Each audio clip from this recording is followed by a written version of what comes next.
Hello student, in this video we will discuss about first aid. Before the start first aid, let's see the checkpoint. Underline the correct word to complete the sentence. First, floor should always be kept dry or wet. It means floor जो है उसको हमेशा dry रखना है या wait रखना है, तो राइट आंसर इज ड्राई. आप उसको हमेशा सूखा रखें. Turn off on the knob of the gas when not in use. Gas की जो नॉब है जब वो यूज़ में नहीं आ रही तो उसको टर्न ऑफ रखना है या ऑन रखना है, तो right answer is turn off, हमें उसे बंद रखना है. If there are staircase walk on the left और right side to let other people pass. जब भी हम स्टेयरकेस के ऊपर वॉक कर रहे हैं तो हमें किस साइड में वॉक करना है, तो right answer is left. Do not ride your cycle on empty and busy road. तो right answer is busy road. Busy road पर कभी भी हमें साइकिल नहीं चलानी है. Always use a cotton synthetic cloth to hold hot object. कभी भी हम कोई भी हॉट ऑब्जेक्ट उठा रहे हैं या पकड़ रहे हैं तो फिर हमें कौन सा क्लॉथ यूज़ करना चाहिए, तो right answer is cotton. Okay, now come to the first aid. What is mean by first aid? तो first aid is an immediate and temporary care given to a victim of an accident और sudden illness before the service of a doctor is obtain. It means first aid का मतलब हो गया प्राथमिक उपचार, वो तरीका, वो केयर जो किसी भी एक्सीडेंट होने के बाद में उसके विक्टिम को दी जाती है. सडनली मान लीजिए कहीं पर कोई एक्सीडेंट हो गया और वहाँ पर डॉक्टर अवेलेबल नहीं है, तो तब तक हम उसके लिए क्या अच्छा कर सकते हैं जिससे कि उसकी जो हेल्थ है वो सही रहे, ज़्यादा ख़राब ना हो या उसको ज़्यादा और कोई दिक्कत नहीं हो. तो उसके लिए हम उसको जो भी एक केयर देखें, इमीडिएट केयर जो हम देंगे उसको बोलेंगे हम first aid. It can save a person life और प्रिवेंट परमानेंट इंजरी. इससे क्या होगा, हम उस पर्सन की लाइफ को सेव कर सकते हैं, साथ ही साथ उसको किसी बहुत बड़ी इंजरी से भी बचा सकते हैं. Get it. अब जब हम डॉक्टर आएगा उसको देखेगा, उससे पहले अगर हम उसकी कुछ हेल्प कर दे रहे हैं, ऐसा कुछ करते हैं उसके लिए, उसको केयर देते हैं ताकि जिससे कि वो खुद को सुरक्षित रख पाए, सब खुद को सेफ रखें, दैट्स वाई हम उसको क्या देंगे, first aid. Different injuries require specific first aid. Here are the first aid tips for some of the common injuries. अब अलग अलग टाइप की इंजरीज होती हैं तो सबके अलग अलग मेथड्स भी होंगे, अलग अलग फर्स्ट एड होंगे, राइट. जैसे अगर आपको कहीं पर कट लग गया तो उसके लिए क्या फर्स्ट एड दोगे, या मान लीजिए कभी आपको कहीं बर्न हो गया, जल गया, तो उसके लिए क्या फर्स्ट एड होगा, या कॉमन इलनेस बुखार आ गया आपको तो उसके लिए क्या फर्स्ट एड होगा, तो वही हम इस चैप्टर में आगे देखेंगे. So now first aid for cut and minor wound. It means छोटे से जब घाव हो जाता है या थोड़ा सा कट लग जाता है तो उसके लिए हम क्या फर्स्ट एड दे सकते हैं उस पर्सन को.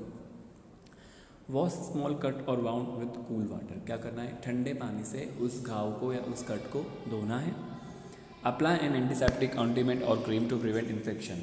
साथ ही साथ फिर हमें उसको वाउंड को वॉश करने के बाद में वहाँ पर एक एंटीसेप्टिक लोशन या क्रीम अप्लाई करना है ताकि क्या करें, उसमें इन्फेक्शन ना हो.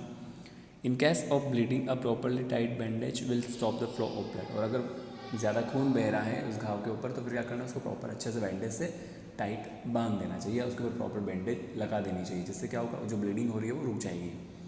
And get medical help. और बहुत ज़्यादा सीरियस इंजरी हो गई है तो हमें उसको तुरंत medical help, it means doctor के पास लेके जाना चाहिए. Get it.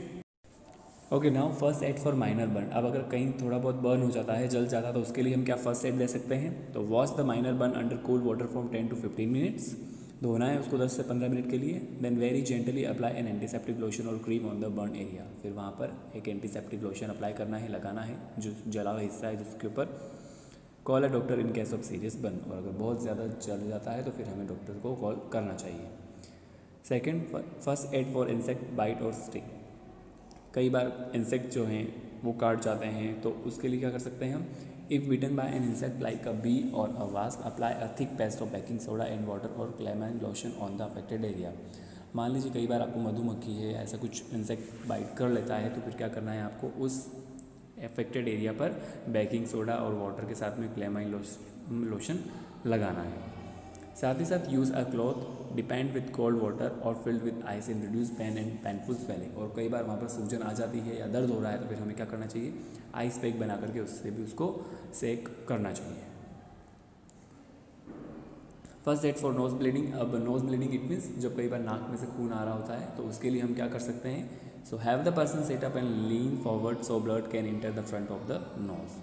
इट मीन्स हमें उसको सीधा सुला देना है. And then gently apply pressure for pressure in the nostrils together for at least 10 minute until the bleeding stop, और तब तक उसको थोड़ा सा प्रेशराइज करना है उसकी नोस्ट्रिल में जब तक कि वो ब्लड बहना बंद ना हो जाए।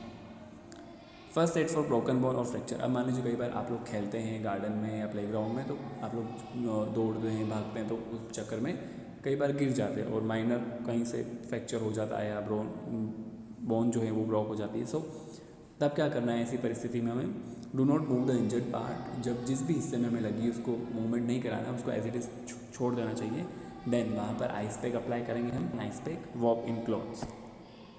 And then last, provide support using a splint or pillow to hold the injured part up to decrease pain and prevent further injuries. और फिर स्प्लिंट की सहायता से, स्प्लिंट क्या होता है, एक वो इक्विपमेंट जो fix an injured part of the body. It means जैसे कोई भी बॉडी का इंजर्ड पार्ट है उसको एक जगह फिक्स कर देता है वो, जिससे कि वो मूवमेंट ना कर पाए। दैट्स वाई हमें उसका यूज़ करना चाहिए। साथ ही साथ पिलो है उसको उसके साइड में रख देना चाहिए, जिसकी वजह से उसको थोड़ा सा आराम मिल जाए और वो मूव ना करे। ओके, तो अब now see the first aid box. अब फर्स्ट एड बॉक्स क्या होता है, फर्स्ट एड अगर हम कर रहे हैं तो ऑब्वियसली हमें फर्स्ट एड बॉक्स की भी रिक्वायरमेंट होगी, और उसमें ऐसी कौन कौन सी थिंग्स होती हैं, ऑब्जेक्ट होते हैं जो हेल्पफुल होते हैं हमारे लिए। That's why see the for providing first aid you need to know about item that are use to give first aid. Such item are, अब अगर हमें फर्स्ट एड प्रोवाइड करवाना है तो ऑब्वियसली हमारे पास जो फर्स्ट एड बॉक्स होगा उसमें कुछ आइटम्स होंगे, उन आइटम्स के बारे में हम देखते हैं। So a pair of tweezers for removing dirt in the wound. अब हमें ट्वीज़र्स का एक पेयर चाहिए, जोड़ा चाहिए, जिससे क्या करें हम, अगर कोई घाव है या कट लग गया उसमें कोई डस्ट वगैरह या कुछ छोटे छोटे पेबल्स हैं वो घुस गए तो उसको रिमूव करने के लिए वो चाहिए हमें। Then cotton ball for washing small cut and injuries, और कॉटन बॉल्स होनी चाहिए उसके अंदर, जिससे क्या करते हैं हम साफ़ सफाई कर पाएँ उस वाउंड की। Adhesive bandage for dressing of injuries, और साथ ही साथ बैंडेज चाहिए हमें, जिससे कि हम जहाँ पर भी कट लगा है या घाव हो गया उसको कवर अप कर पाएँ, लगा पाएँ ड्रेसिंग करने के लिए। Antiseptic ointment such as a Dettol for reducing infection. कोई भी ऑइंटमेंट्स चल सकता है, जस्ट लाइक डेटॉल है, सेवलॉन है, कई सारे आते हैं मार्केट में। उसको हम वाटर में उसका एक सॉल्यूशन बना करके, ताकि उसको वॉश करने के लिए, इन्फेक्शन से बचाने के लिए उससे हम उसको वॉश कर सकते हैं। Scissor for cutting adhesive bandage, और बैंडेज को कट करने के लिए सीजर भी चाहिए होगा, तो सीजर की भी आवश्यकता है फर्स्ट एड बॉक्स में। And then thermometer for measuring fever. अब थर्मोमीटर का यूज़ क्या होता है, फीवर का बॉडी का टेम्परेचर नापने के लिए, ठीक है। तो अगर व्यक्ति को बुखार है तो हम उसकी बॉडी का टेम्परेचर चेक करेंगे with the help of thermometer. So thermometer for measuring fever, बुखार कितना है उसके लिए, उस टेम्परेचर को नापने के लिए हमें थर्मोमीटर की आवश्यकता है। So some new words in this chapter. First aid, what does mean by first aid? तो immediate and temporary care given to a victim of an accident। ठीक है, वो केयर जो इमीडिएट और टेम्परेरी होती है, जो किसी भी विक्टिम को दी जाती है जब उसका कभी सडनली कोई एक्सीडेंट हो जाता है, उसको कभी एकदम सडनली बुखार आ जाता है, तो before service the doctor obtain. ठीक है, डॉक्टर के आने से पहले दी जाने वाली इमीडिएट केयर। स्प्लिंट मतलब a device use to fix an injured part of the body, मतलब इंजर्ड पार्ट मूवमेंट ना करे इसके लिए एक इक्विपमेंट लाइक जो उस बॉडी पार्ट को मूवमेंट नहीं करने देता है और उसको हेल्प करता है एक जगह एडजस्ट करने में। Okay, now our chapter is completed. Thank you.